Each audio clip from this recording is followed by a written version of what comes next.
Diabetes वो एक बीमारी है जिसके अंदर शुगर का लेवल खून में बढ़ जाता है। अब उसके बढ़ने की जो बुनियादी वजह होती है कि वो बॉडी में या तो इंसुलिन पैदा नहीं होती ग्लूकोलाइसिस सही तरह से, या जो पैदा होती है वो सही तरह से काम नहीं करती है टिश्यूज़ पर, जिसका काम होता है कि ग्लूकोज को सेल के अंदर ले जाए और जहाँ वो ईंधन के तौर पे इस्तेमाल होती है। तो इन वजूहात की वजह से डायबिटीज़ होती है। डायबिटीज़ मुख्तलिफ़ किस्मों की होती है। डायबिटीज़ की उमूमी तौर पर 4 अक़साम है। एक किस्म अव्वल की डायबिटीज़ या टाइप 1 डायबिटीज़, एक टाइप 2 डायबिटीज़ जो आम डायबिटीज़ जो आप हर तरफ देखते हैं वो किस्म दोयम की डायबिटीज़ है। तीसरी डायबिटीज़ हामला औरतों की डायबिटीज़ है जिसे हम जेस्टेशनल डायबिटीज़ कहते हैं। और चौथी डायबिटीज़ वो एक ग्रुप है जहाँ पे बहुत ही रेयर कॉजेज़ को एक साथ जमा कर दिया गया है। तो बेसिकली आम लोगों के लिए तो आप समझे कि 3 ही किस्म की डायबिटीज़ होती है, किस्म अव्वल की डायबिटीज़, किस्म दोयम की डायबिटीज़ और हामला औरतों की डायबिटीज़। डायग्नोसिस की जो एक तो अलामात होती हैं, अलामात तो आपके अगर हैं बहुत कम लोगों को होती हैं, यानी प्यास की ज़्यादती, पेशाब की ज़्यादती, वज़न का कम होना, धुंधलापन, ये अलामात हैं डायबिटीज़ के। आम तौर से ये किस्म दोयम की डायबिटीज़ में ये अलामात नहीं मिलती हैं अनलेस के काफ़ी देर कर दी गई हो और शुगर बहुत बढ़ गई हो। किस्म अव्वल की डायबिटीज़ टाइप 1 डायबिटीज़ में ये अलामात डायग्नोसिस के वक्त मिलती हैं। तो अलामात तो ये हो गए। अलामात के अलावा टाइप 2 डायबिटीज़ अक्सर डायग्नोस की जाती है किसी स्क्रीनिंग की वजह से। ऑपरेशन हो रहा है, उससे पहले टेस्ट हो रहा है, मेडिकल चेकअप हो रहा है, उसके पहले टेस्ट हो रहा है, तो पता चलता है कि हाँ डायबिटीज़ है, हालांकि कोई अलामात नहीं है। अब आइए कि लेवल्स क्या हैं। निहार मुँह शुगर जो फास्टिंग ब्लड शुगर जिसे कहते हैं, अगर वो 126 या उससे ऊपर हो तो पेशेंट डायबिटिक होता है। 1 से ज़्यादा रीडिंग चाहिए होती है अगर उसको अलामात नहीं हो तो। इसी तरह से खाने के बाद वाली रीडिंग जिसे रैंडम ब्लड शुगर कहते हैं, वो 200 से ऊपर अगर हो जाए, 200 या 200 से ऊपर, तो वो डायबिटीज़ होती है। और तीसरा एक टेस्ट होता है, इसको कहते हैं HbA1c। एक टेस्ट है, स्पेशलाइज्ड टेस्ट, जो हर लेबॉर्ट्री में नहीं होता और हर लेबॉर्ट्री उसको सही तरह से करती भी नहीं है। उसमें भी डायग्नोसिस हो सकती है डायबिटीज़ की अगर वो 6.5 6.5% एंड अबव हो जाए। पहला इलाज तो लाइफस्टाइल मॉडिफिकेशन, और लाइफस्टाइल मॉडिफिकेशन के 2 कंपोनेंट्स हैं, एक है परहेज़, दूसरा जो है वर्जिश। अब परहेज़ डायबिटिक पेशेंट्स के लिए जो है उसका खाने की मकदार को एक तो कंट्रोल करना होता है और खाने की क्वालिटी को चेंज करना होता है। वो चीज़ें जिससे शुगर तेज़ी से बढ़ती है, ज़्यादा बढ़ती है, उनकी ममानियत हो जाती है। यानी चीनी और गुड़ की बनी हुई चीज़ें, रिफाइंड शुगर जिसे कहते हैं, उसको लेने से शुगर बहुत तेज़ी से बढ़ती है, तो वो मना कर दी जाती है कि आप ना खाएं। दूसरा रिफाइंड फ्लावर, चक्की का आटा इस्तेमाल करते हैं, होल व्हीट फ्लावर जिसे कहते हैं, वो इस्तेमाल किया जाए। जो सफ़ेद आटा और मैदा जिससे भूसा निकाल लिया जाता है, ब्रांड निकाल दिया जाता है, उसके खाने से शुगर की बढ़ने की रफ्तार तेज़ होती है, ज़्यादा होती है, तो वो मना होती है। तो ये तो 2 मेन प्रिंसिपल्स हैं जो कि एडवाइस की जाती हैं। बाकी जूसेस वगैरह का मना होता है, और क्या कहते हैं कोल्ड ड्रिंक्स वगैरह जो है, इसमें सब में रिफाइंड शुगर होती है, इसको मना किया। वॉक डेफिनेटली रोल है, खाने से पहले करनी चाहिए। आधा घंटा per day 150 minutes per week recommended है। लेकिन कुछ लोग ऐसे हैं जो नहीं कर पाते हैं अपनी किसी वजह से, जैसे जोड़ों का मसला है, एज ऐसी है कि नहीं, वो तो फिर मजबूरी है। अदरवाइज़ तो ज़्यादातर लोगों को ये करना चाहिए। 30 minutes per day 5 days a week minimum.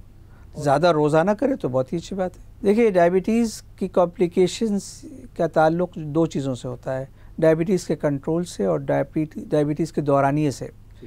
तो आज 1 साल हुआ है डायबिटीज़, कल को 2 साल, फिर 3 साल और 5 साल हो जाएंगे, तो दौरानिए पे तो इंसान का अख्तियार नहीं है, ना फिजिशियन का ना मरीज़ का।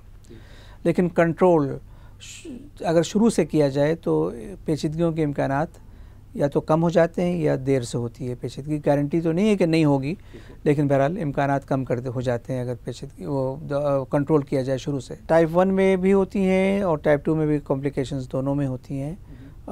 कुछ कॉम्प्लिकेशंस टाइप 1 में ज़्यादा होती हैं, कुछ में टाइप 2 में ज़्यादा होती हैं, लेकिन होती दोनों में ही पेचीदगी। देखिए, ये आप अगर सर से पैर तक जाएँ तो अगर दिमाग से स्टार्ट करें तो दिमाग में जो है ये फालिज के इम्कानात ज़्यादा होते हैं। डिमेंशिया जो है डायबिटिक पेशेंट्स के अंदर थोड़ा ज़्यादा होता है आम लोगों के मुकाबले में, तो ये तो दिमाग का हो गया। फिर आप नीचे हार्ट की तरफ आएँ तो हार्ट में अंजाइना है, हार्ट अटैक है, हार्ट फेलियर है, ये सब कुछ उसके खिलाफ। फिर आप और नीचे जाएँ तो गुर्दे हैं, गुर्दे जो हैं पहले प्रोटीन आना शुरू हो जाती है, फिर गुर्दे अल्टीमेटली फेल हो जाते हैं, वो जो जहरीले मादे वो अखराज नहीं कर पाते यूरिन के रास्ते, तो फिर अल्टीमेटली डायलिसिस की ज़रूरत पड़ती है। फिर और नीचे जाएँ तो पैरों की जो शरीयानें होती हैं वो सिकुड़ने लगती हैं, खून का दौरान कम हो जाता है, जो नसें हैं नर्व्स जिसे कहते हैं उनका एहसास कम हो जाता है। तो और इन दोनों की ख़राबी की वजह से जो है वो क्या कहते हैं पैरों का जो ज़ख़म बन जाता है, फिर अगर वो गैंग्रीन की सूरत अख्तियार कर सकता है।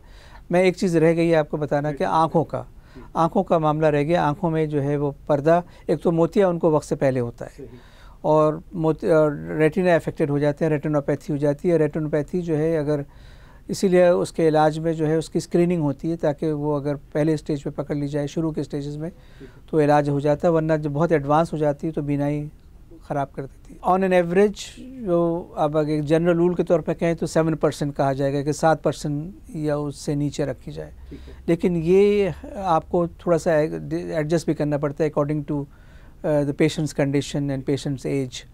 अगर कोई यंग आदमी है और उसको अभी हाल ही में डायबिटीज़ हुई है तो उसके लिए आप टाइट कंट्रोल तजवीज़ करें, यानी 6.5 या उससे नीचे का टारगेट। कोई एजड आदमी है और उसको बरसों की डायबिटीज़ है तो उसमें थोड़ा सा आपको रिलैक्स भी होना पड़ेगा, 7.5% तक भी आ जाएंगे या 8% तक भी जा सकते हैं। तो ये है, लेकिन उमूमी तौर पे हम 7 का टारगेट ज़रूर अचीव करने की कोशिश करते हैं, लेकिन ये इंडिविजुअलाइज्ड होगा। 50 से 60% डायबिटिक पेशेंट्स ब्लड प्रेशर का शिकार भी होते हैं, और ब्लड प्रेशर के जो पेशेंट्स होते हैं उनमें डायबिटीज़ होने के चांसेस ज़्यादा होती हैं। दवाइयाँ ब्लड प्रेशर वाली ही मरीज़ की इस्तेमाल की जाती हैं, लेकिन कुछ प्रेफरेंसेस डिफरेंट होती हैं।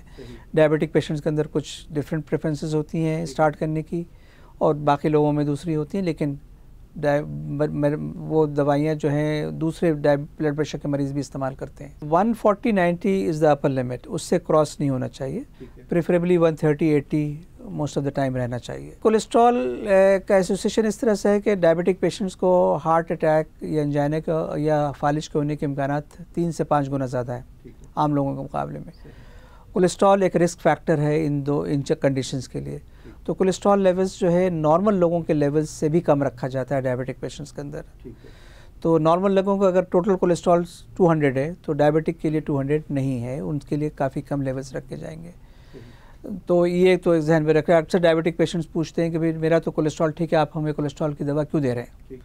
इसलिए दे रहे हैं कि आपके कोलेस्ट्रॉल के लेवल्स को हमें और कम करना है तो आपके फालिज के और हार्ट अटैक और एंजाइना के इम्कानात को कम किया जा सके। देखिए एलडीएल कोलेस्ट्रॉल 100 से नीचे रखना है जो बैड कोलेस्ट्रॉल है, और प्रेफरेबली अराउंड 70। गुड कोलेस्ट्रॉल 40 से ऊपर, जो कि जितना हाई उतना अच्छा होता है। ट्राइग्लिसराइड्स का देखिए रोल निस्बतन हार्ट प्रॉब्लम्स में कम है, लेकिन उसका एक थोड़ा सा रोल ज़रूर है। 150 टारगेट है, उससे नीचे होनी चाहिए, लेकिन अगर ये 200 भी है, 225 भी है तो ज़रूरी नहीं कि हम उसके लिए मेडिसिन स्टार्ट कर दें।